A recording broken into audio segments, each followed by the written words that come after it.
He knew he was going to die tonight, and he had already made peace with it. While the most powerful man in the world marched toward his city, one Roman sat calmly reading a book about the soul. His hands did not shake. His voice did not break.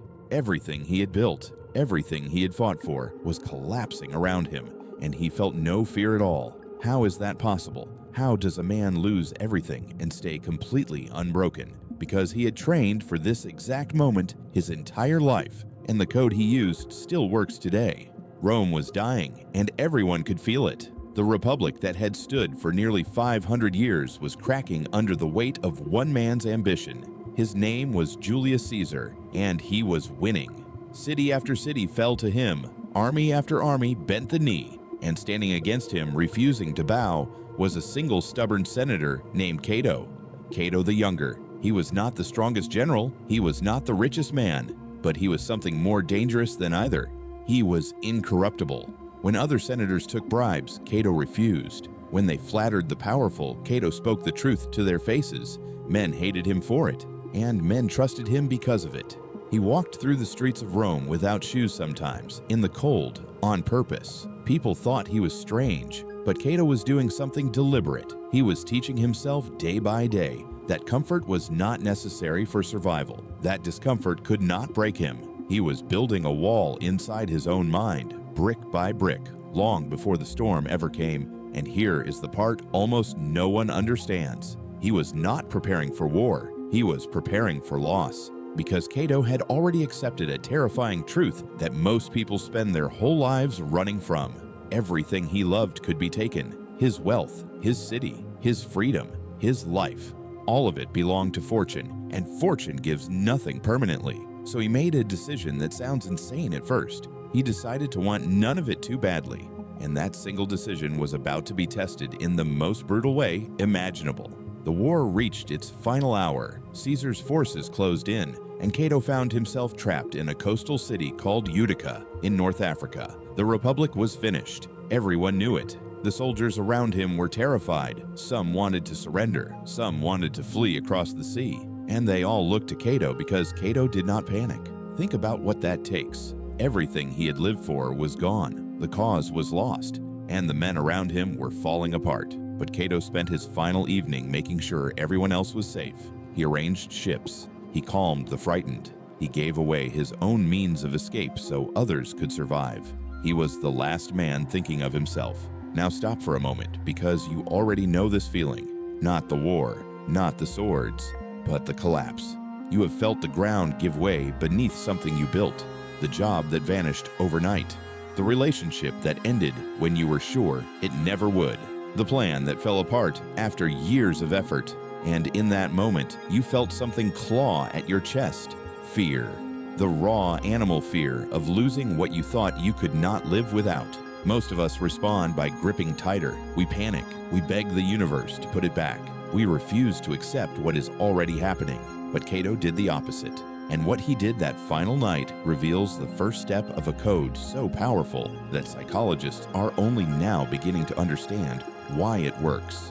He sat down, he picked up a book, and he began calmly to prepare for the end. But before he could finish, his son found the sword hidden in his room and took it away. His own family was trying to save him from himself. They hid his sword because they knew what he was planning. And here is where the story turns from tragedy into something far deeper. Cato did not rage. He did not beg. He simply spoke with his friends late into the night about a single question: whether a good man can ever truly be harmed. Sit with that. In the last hours of his life, surrounded by defeat, Cato was calmly debating whether anything real had actually been taken from him.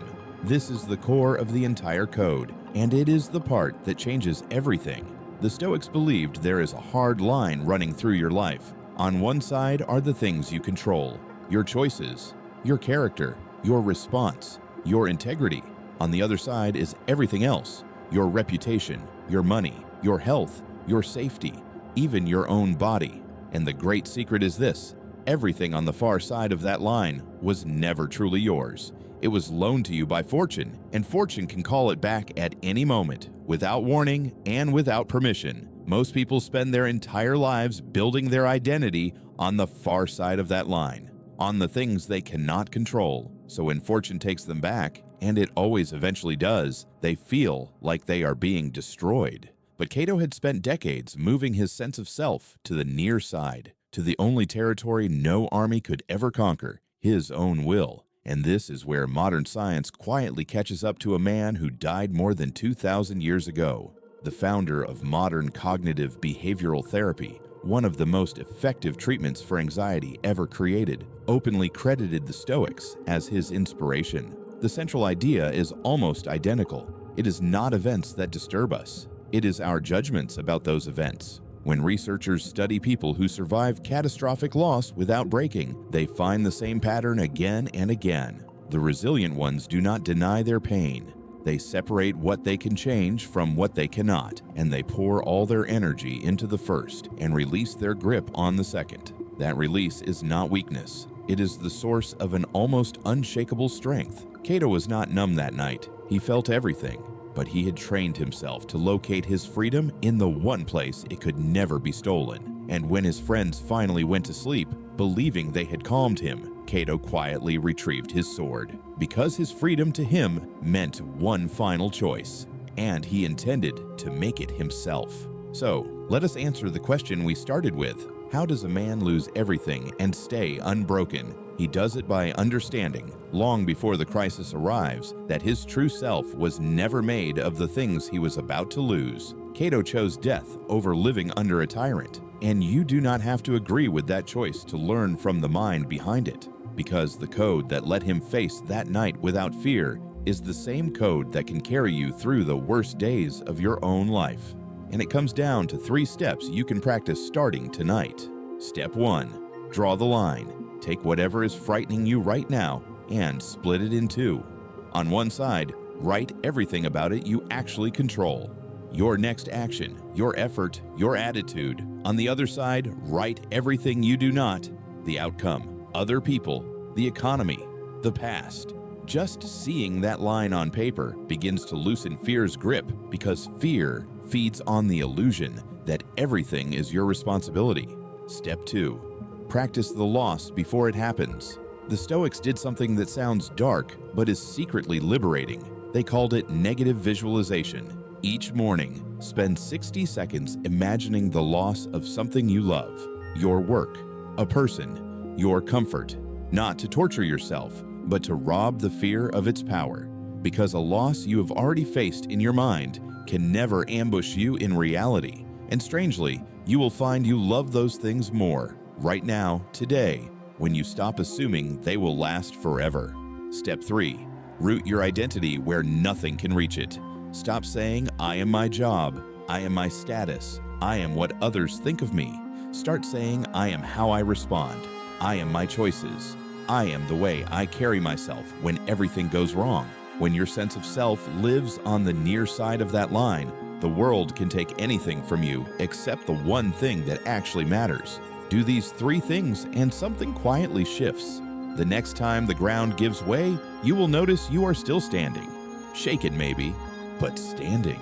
Because you finally understand what Cato understood in his last dark hour.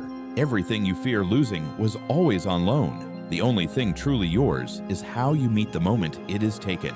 Cato lost his city, his cause, and his life, but he never once lost himself, because he had already given the rest away in his mind long before fortune came to collect. And that is the freedom waiting for you on the other side of your fear. Not a life where nothing is ever lost, but a life where loss can no longer own you. If this reached something in you tonight, stay with these ideas, because the calm you are looking for is not found by holding on tighter. It is found by finally understanding what was never yours to keep.